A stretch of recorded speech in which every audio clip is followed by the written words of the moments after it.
یہ اس زمانے کی بات ہے جب ہرنوں کی تعداد بہت کم تھی۔ اس دن کی بات ہے، ایک دن ہرن پانی کی تلاش میں گاؤں میں پہنچ گئی۔ اسے پانی کی پیاس کی وجہ سے کچھ سمجھ نہیں آ رہا تھا۔ ایک جگہ پر چمکیلا پیلا رنگ بہت بڑے برتن میں رکھا تھا۔ ہرن سے سمجھ پائی کہ یہ پانی ہے اور اس میں کود گئی۔ اب وہ پوری طرح سے سونے کی دکھنے لگی۔ تھوڑی دور چل کر اسے ایک نہر دکھائی دی۔ وہ اس کی طرف بڑھی۔ اس نے پانی میں جھانکا تو وہ حیران رہ گئی۔ اس نے دیکھا کہ وہ تو پوری سونے کی جیسی دکھنے لگی ہے۔ وہ پانی پی کر جنگل کی طرف دوڑ پڑی۔ وہ سوچ رہی تھی کہ اب سارے جانور میری عزت کریں گے۔ وہ اسی سوچ میں تھی کہ اچانک ایک لکڑہارے کی نظر اس پر پڑی۔ وہ اسے دیکھ کر حیران رہ گیا۔ لکڑہارے نے اس پر جال پھینکا۔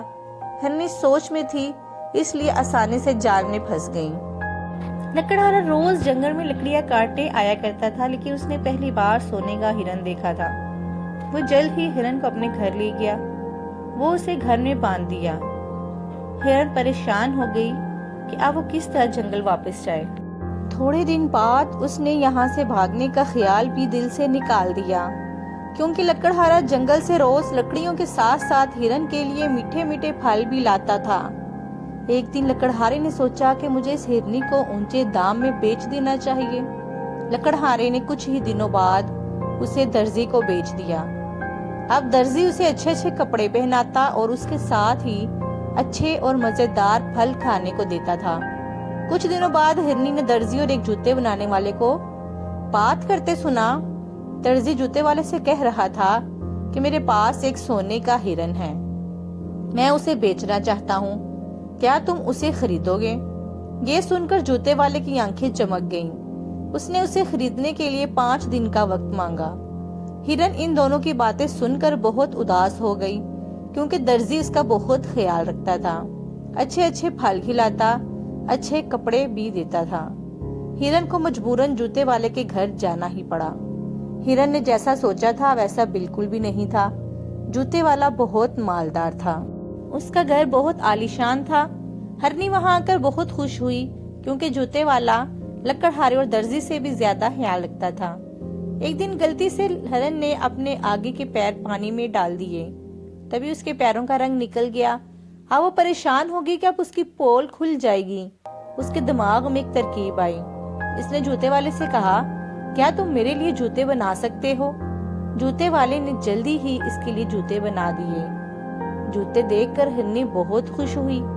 کچھ دنوں بعد جوتے والے کی بہن اس کے گھر آئی۔ وہ بہت چالاک تھی۔ جوتے والے نے اپنی بہن کو ہرن کے بارے میں بتایا کہ یہ سونے کا ہرن ہے، اسے میں نے درزی سے خریدا ہے۔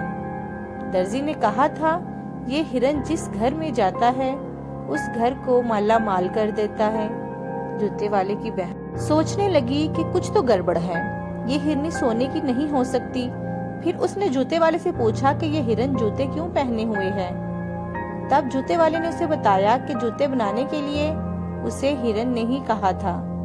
اس نے غور کیا کہ ہرن تو نہاتی ہی نہیں اور نہ ہی جوتے اتارتی ہے۔ بہن نے اپنے بھائی سے کہا کیوں نہ ہم اسے سرکس میں بیچ دیں، لیکن اس سے پہلے ہمیں اسے نہلا دینا چاہیے۔ جوتے والا اس بات پر راضی ہو گیا۔ اس نے مشورے کے لیے لکڑہارے اور درزی کو بھی بلایا۔ پہلے انہوں نے اس کے جوتے اتارے۔ ہرنی کو بہت ڈر لگ رہا تھا۔ انہوں نے جیسے ہی اس پر پانی ڈالا، ہرنی کا سارا رنگ اتر گیا۔ سبھی کے ہوش اڑ گئے۔